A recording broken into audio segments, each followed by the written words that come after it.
Buenas tardes.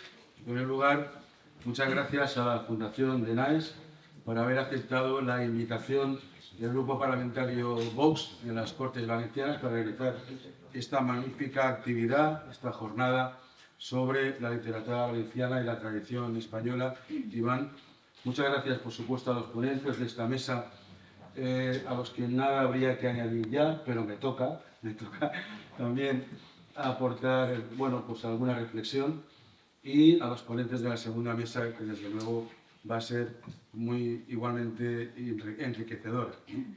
Y, por supuesto, muchísimas gracias a todos ustedes por habernos acompañado esta tarde de viernes, con el sol que hace, pero que están aquí con nosotros en esta que es su casa. Sean todos bienvenidos a las Cortes Valencianas.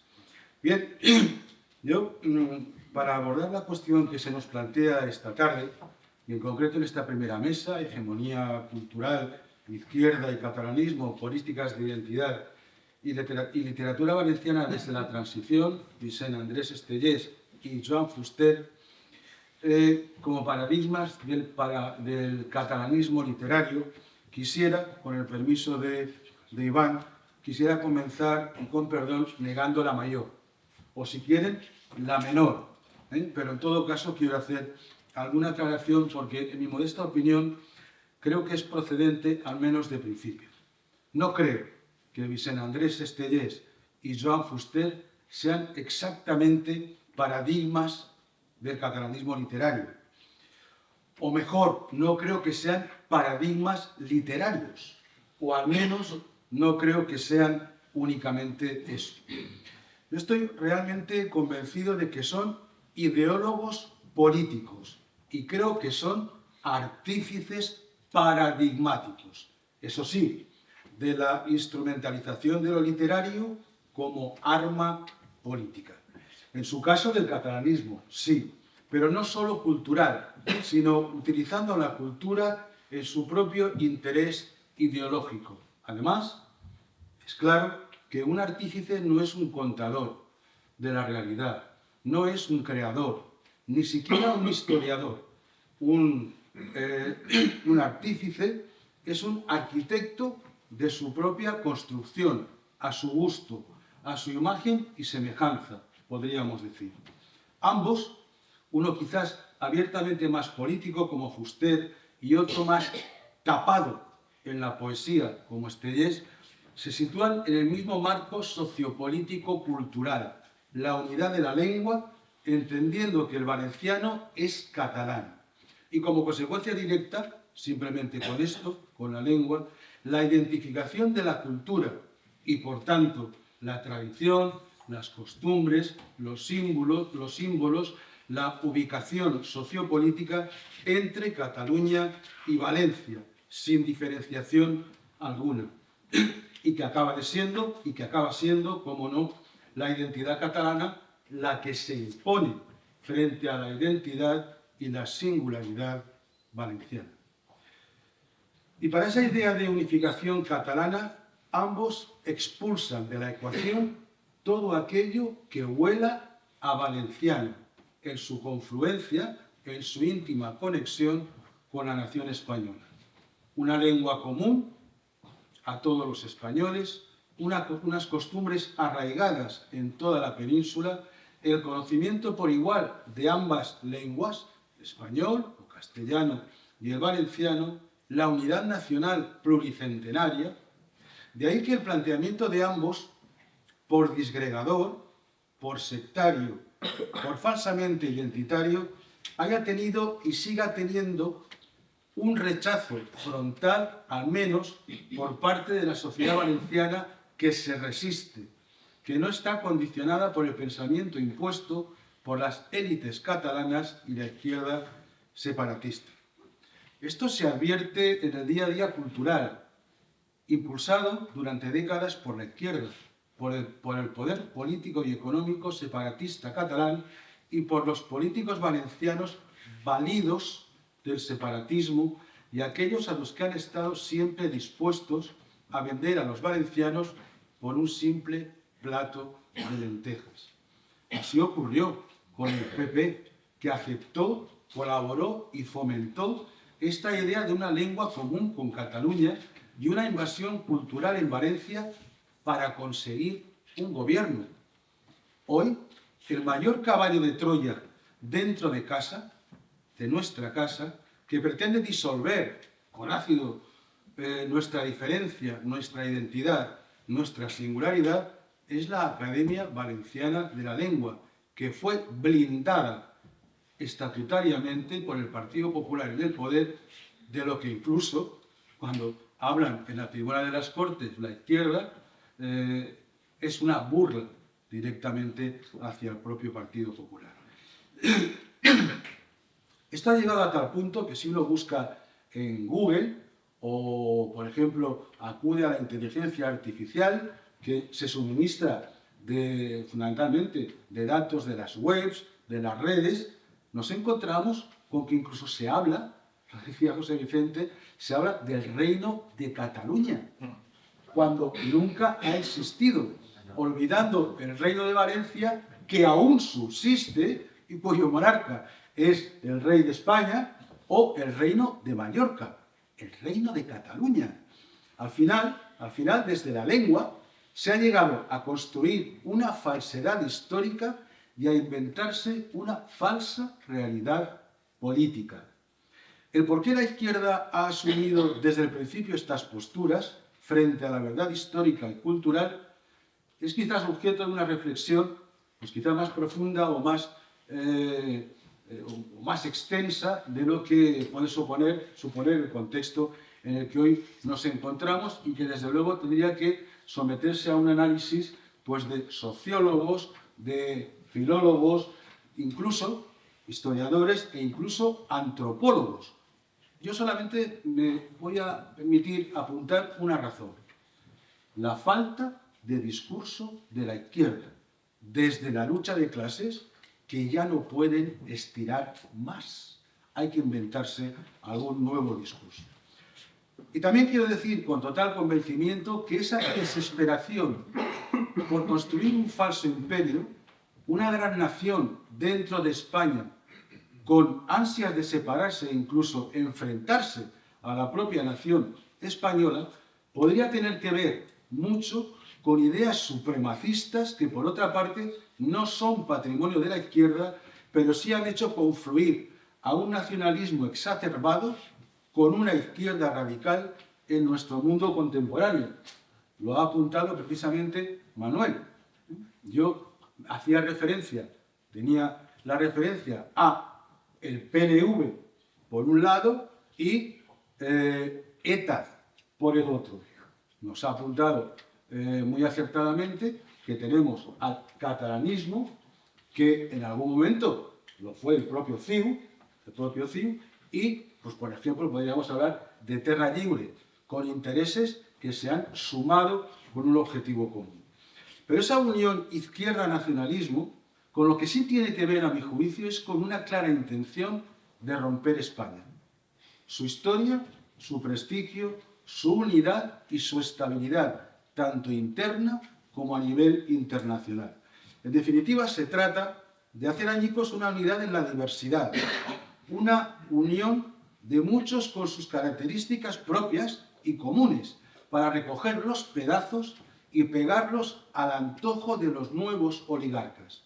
Una minoría que pretende manejar pensamientos, conciencias, actitudes, opiniones y modos incluso de comportarnos, y que quiere ciudadanos no pensantes, débiles cultural, social y económicamente, que puedan ser fácilmente domesticados. Si a un español le quitas su identidad, lo debilitas. Si a un valenciano, a los que lo somos, le quitas ser valenciano, lo estás dejando sin raíz, sin su razón de ser y sin su propio ser. En lo económico, esa ha sido la idea de la izquierda: altos impuestos, palizas mínimas para muchos y seres sin ilusión, sin proyecto, sin futuro, sin sueños, y que se contenten con la comida que nos den todos los días. Una igualdad indigna, que somete al ser humano a miembro de un rebaño, una igualdad por abajo y sin posibilidades de prosperar.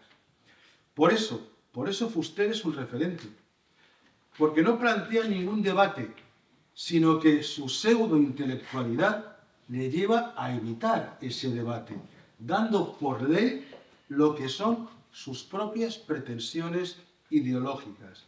Es la conversión de su criterio en el canon. Luego en la segunda mesa hablaréis de eso.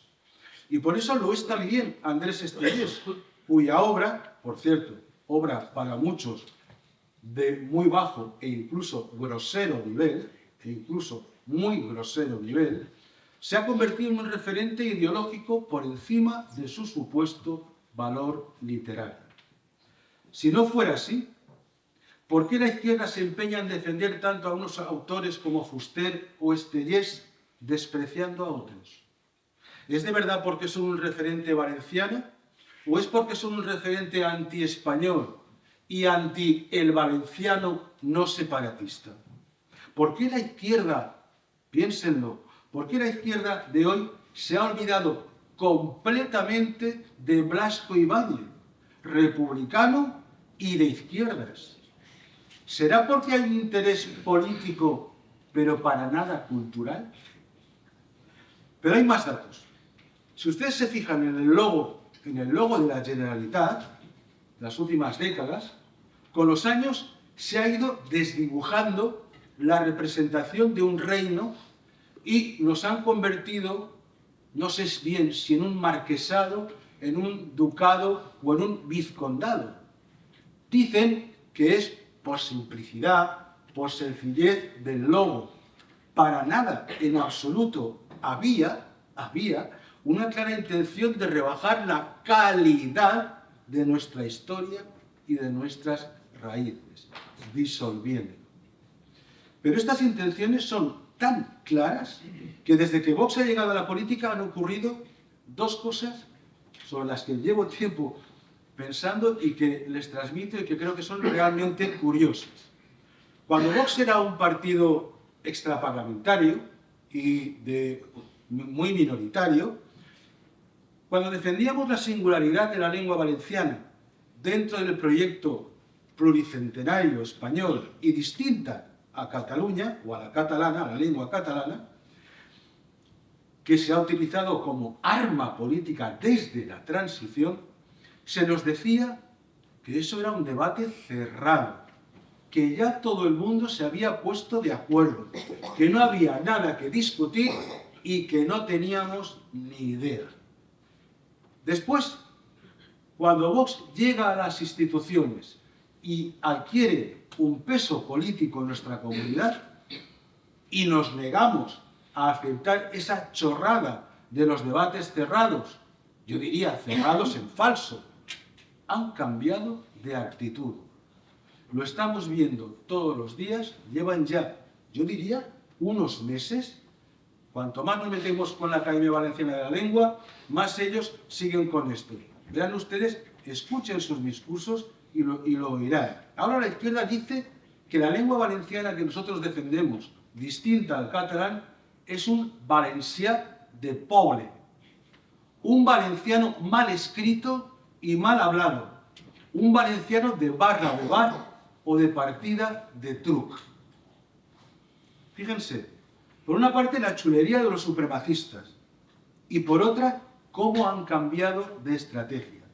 Ahora quieren crear en la conciencia colectiva que sí que hay un valenciano que no es el que llaman normativo o canónico, que es el igual al catalán, pero que solo es para la clase baja o inculta, no para los estudiosos, para los expertos. Como no han podido frenar la fuerza de la resistencia, ahora quieren desdibujar el verdadero valenciano. No quieren acordarse, lo ha dicho, y hay que decirlo, y hay que recordarlo, lo ha dicho José Vicente, que el 27 de enero de 1918 se abrió en la Universidad de Valencia la Cátedra de Filología Valenciana, encabezada por el padre Fullana. Nadie se acuerda tampoco, como ha dicho José Vicente, que tenía su sillón en la Real Academia Española por la lengua valenciana. Pues bien, este señor, el padre Fullana, historiador solvente, referente indiscutible de la filología valenciana, se preocupó por establecer un valenciano académico. Fue el puntal del renacimiento valencianista y sus enseñanzas sobre la lengua valenciana llegaron a formar escuela. Y ahora hablemos de su relación y los comentarios que le honraban Menéndez Pidal, Gregorio Marañón, Pemán, pero hablemos de sus obras. Extensa obra sobre gramática, vocabularios, estudios etimológicos, ortográficos y morfológicos, además de históricos y genealógicos. Vamos, un tonto a las 4, un charraor callejero, el padre Fullana. El Tirant lo Blanc, escrito por Joanot Martorell en 1490, ha sido calificado como la primera obra moderna escrita en Europa y fue escrita en valenciano y se enmarca en el siglo de oro valenciano, el siglo XV, anterior al siglo de oro español del XVI y el XVII, cuando Valencia, además, era el centro comercial y cultural del Mediterráneo, impulsado por la seda y el comercio y convirtiéndose además en el motor de la corona de Aragón. No ha habido un siglo de oro catalán. El propio Cervantes definió el Tirant lo Blanc como el mejor libro del mundo y escrito en valenciano. Pero debía ser también un necio, un inculto, un hablante coloquial, Joanot Martorell con el Tirant lo Blanc.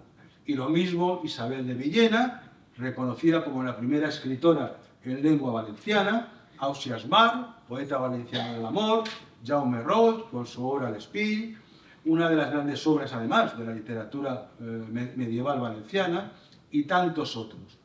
¿O no hace falta? Vamos a los escritorios contemporáneos. Anfós Ramón, Aliada, La Huerta, Badía, Boro López, Gómez Bayarri, Óscar Rueda, Amparo Cabanes, Ramón Calatayud. Sin embargo, todos son cancelados por el canon imperante, por la ideología cultural que ostenta el poder. Y estos no son más que una mínima muestra de escritores en lengua valenciana, culta, con su gramática, su sintaxis, su singularidad y en todo su esplendor. Pero es la teoría de la cancelación. De lo que no se habla no existe. Por eso, esto, queridos amigos, es lo que nos oculta la cultura valenciana. Esto es lo que nos han intentado y siguen intentando arrebatarnos, nuestra lengua valenciana. Y esto es a lo que muchos no estamos dispuestos. Y creo que es nuestra misión, y me permito deciros, la vuestra, la de todos ustedes, pregonarlo con luz y taquígrafos. Y como tenemos claro en Vox, y siempre decimos, sin miedo a nada ni a nadie, y tenemos pendiente, para eso necesitamos muchos votos, estamos en las Cortes, soy político, necesitamos muchos votos para poderle prometer a José Vicente, que habrá una cátedra en la Universidad de Valencia. Nos va a costar, porque son muchas décadas de veneno, pero habrá, si Dios quiere, un día, con vuestro apoyo, una cátedra de filología valenciana en la Universidad de Valencia. Muchas gracias.